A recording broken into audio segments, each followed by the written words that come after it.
ಬೃಹತ್ ಬೆಂಗಳೂರು ಒಂದು ಕಾಲದಲ್ಲಿ ಕೆರೆಗಳ ನಾಡು, ಹಸಿರಿನ ಬೀಡು.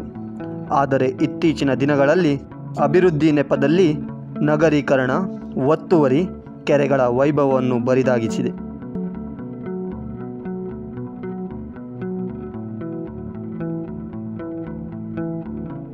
ಇಂದು ಬೆಂಗಳೂರಿನಲ್ಲಿ ಕೆರೆಗಳು ಮಾಯವಾಗುತ್ತಿವೆ. ಮಾಯವಾಗುತ್ತಿರುವ ಕೆರೆಗಳ ಮಧ್ಯೆ ಗಟ್ಟಿಯಾಗಿ ನಿಂತು ತನ್ನ ಅಸ್ತಿತ್ವವನ್ನು ಕಾಪಾಡಿಕೊಂಡ ಅಗರ ಕೆರೆಯ ಬಗ್ಗೆ ತಿಳಿದುಕೊಳ್ಳೋಣ ಬನ್ನಿ.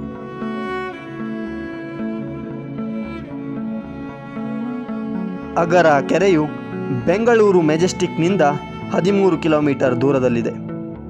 ಅಗರ ಕೆರೆಯನ್ನು 9ನೇ ಶತಮಾನದಲ್ಲಿ ನಿರ್ಮಿಸಲಾಗಿದೆ.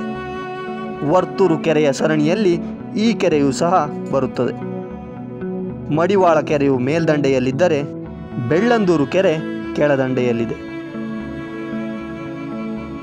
ಅಗರ ಕೆರೆಯು 80 ಎಕರೆ ವಿಶಾಲ ಪ್ರದೇಶದಲ್ಲಿ ತನ್ನ ಮೈಯನ್ನು ಚಾಚಿಕೊಂಡಿದೆ. ಸರೋವರದಂತಿರುವ ಈ ಕೆರೆಯು 6 ಅಡಿಯಿಂದ 10 ಅಡಿ ಆಳವನ್ನು ಹೊಂದಿದೆ. 2.8 ಕಿಲೋಮೀಟರ್ ತೀರವನ್ನು ಹೊಂದಿದೆ.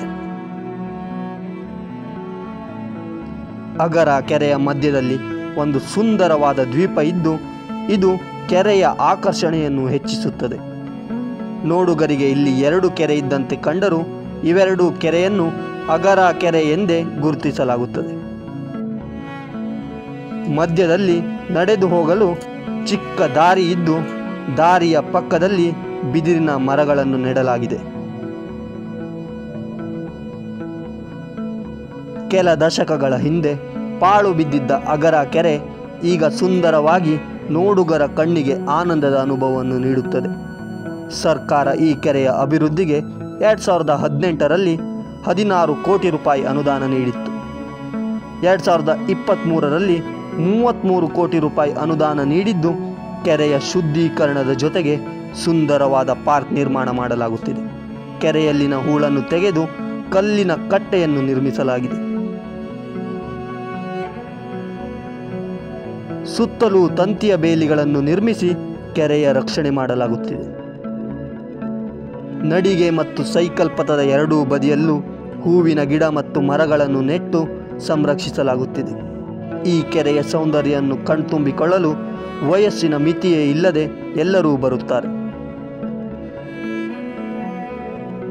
ಕೆರೆಯಲ್ಲಿ ಅನೇಕ ಪಕ್ಷಿಗಳು ಹಾಗೂ ಪ್ರಾಣಿಗಳು ತಮ್ಮ ಜೀವನವನ್ನು ರೂಪಿಸಿಕೊಂಡಿದೆ. ಸ್ಕೆಲಿ ಚೆಸ್ಟ್ ಮನಿಯಾ, ರೆಡ್ ನೆಪೆಡ್ ಐಬಿಸ್, ಬಾತುಕೋಳಿ ಸೇರಿದಂತೆ 30 ಜಾತಿಗೆ ಸೇರಿದ ಪಕ್ಷಿಗಳನ್ನು ಇಲ್ಲಿ ಕಾಣಬಹುದಾಗಿದೆ. ಈ ಎಲ್ಲ ವೈಭವದ ಹಿಂದಿನ ಮುಖ್ಯ ಕಾರಣ ಜನರಲ್ಲಿ ಕೆರೆಯನ್ನು ರಕ್ಷಣೆ ಮಾಡಬೇಕೆಂದ ಅರಿವು. ಹೌದು, ಈ ಪ್ರದೇಶದಲ್ಲಿ ವಾಸಿಸುವ ಜನರು ಈ ಕೆರೆಯ ರಕ್ಷಣೆಗೆ ಸಂಘ ಸಂಸ್ಥೆಗಳನ್ನು ಕಟ್ಟಿ ಹೋರಾಟ ನಡೆಸಿದ ಕಾರಣ ಇಂದು ನಾವು ಈ ಕೆರೆಯ ಸೌಂದರ್ಯವನ್ನು ಕಣ್ತುಂಬಿಕೊಳ್ಳುತ್ತಿದ್ದೇವೆ. 2007ರಲ್ಲಿ ಈ ಕೆರೆಯನ್ನು ಖಾಸಗಿ ಸಂಸ್ಥೆಗೆ ಗುತ್ತಿಗೆ ನೀಡಲಾಗಿತ್ತು.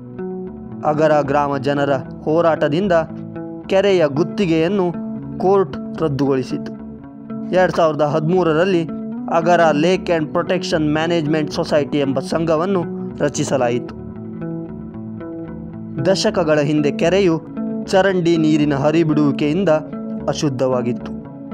ಆದರೆ ಜನರ ಹೋರಾಟದ ಫಲವಾಗಿ ಹಾಗೂ ಸ್ಥಳೀಯ ಅಧಿಕಾರಿಗಳ ನೆರವಿನಿಂದ ಬಿಡಲಾಗುತ್ತಿದ್ದ ಅಶುದ್ಧ ನೀರನ್ನು ಶುದ್ಧೀಕರಿಸಿ ಕೆರೆಗೆ ಬಿಡುತ್ತಿದ್ದು ಕೆರೆಯನ್ನು ಉಳಿಸಿಕೊಳ್ಳುವಲ್ಲಿ ಜನರು ಸಫಲರಾದರು. ಇತ್ತೀಚೆಗೆ ಸರ್ಕಾರದಿಂದ ಬಂದ ಅನುದಾನದಿಂದ ಕೆರೆಯಲ್ಲಿನ ಹೂಳು ಹಾಗೂ ಕಳೆಯನ್ನು ತೆಗೆದು ಕೆರೆಯನ್ನು ಶುದ್ಧಿಗೊಳಿಸಲಾಗುತ್ತಿದೆ. ಈ ಕೆರೆಯು ಕೇವಲ ಪ್ರಾಣಿ ಪಕ್ಷಿಗಳು ಅಷ್ಟೇ ಅಲ್ಲದೆ ಮನುಷ್ಯರಿಗೂ ಸಹ ಜೀವನವನ್ನು ರೂಪಿಸಿಕೊಳ್ಳಲು ದಾರಿ ಮಾಡಿಕೊಟ್ಟಿದೆ. ಈ ಕೆರೆಯಲ್ಲಿ ಮೀನುಗಾರರಿಗೆ ಮೀನುಗಾರಿಕೆ ಮಾಡಲು ಅವಕಾಶ ನೀಡಿದ್ದು ಅವರು ಮೀನನ್ನು ಹಿಡಿದು ತಮ್ಮ ಜೀವನವನ್ನು ನಡೆಸುತ್ತಿದ್ದಾರೆ. ಜನರು ತಮ್ಮ ದಿನನಿತ್ಯದ ಒತ್ತಡವನ್ನು ನೀಗಿಸಲು ಇಲ್ಲಿಗೆ ಬರುತ್ತಾರೆ.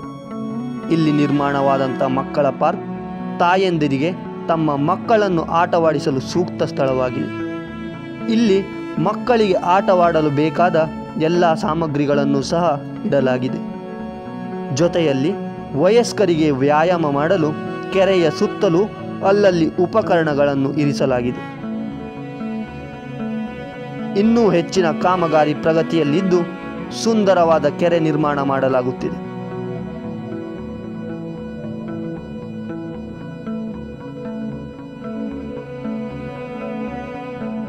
ಕೆರೆಯ ಒಂದು ಬದಿಯಲ್ಲಿ ವೀಕ್ಷಣಾ ಸ್ಥಳ ನಿರ್ಮಿಸಿದ್ದು, ಇಲ್ಲಿಂದ ಸಂಪೂರ್ಣ ಕೆರೆಯನ್ನು ನೋಡುವುದರ ಜೊತೆಗೆ ನೀರಿನಲ್ಲಿ ಬದುಕುವ ಮೀನು ಹಾಗೂ ಇನ್ನಿತರ ಪ್ರಾಣಿಗಳನ್ನು ನೋಡಬಹುದಾಗಿದೆ. ಈ ಕೆರೆಯ ಪಕ್ಕದಲ್ಲಿ ಸೀತಾವನ, ಚಿಟ್ಟೆ ಪಾರ್ಕ್ ಹಾಗೂ ಒಂದು ಕಲ್ಯಾಣಿಯೂ ಸಹ ಇದೆ. ಕೆರೆಯ ಒಂದು ಬದಿಯಲ್ಲಿ ದೊಡ್ಡದಾದ ಕೊಳಚೆ ನೀರಿನ ನಾಲೆ ಇದ್ದು, ಉಳಿದ 3 ಬದಿಯಲ್ಲೂ ಹೆದ್ದಾರಿ ಇವೆ.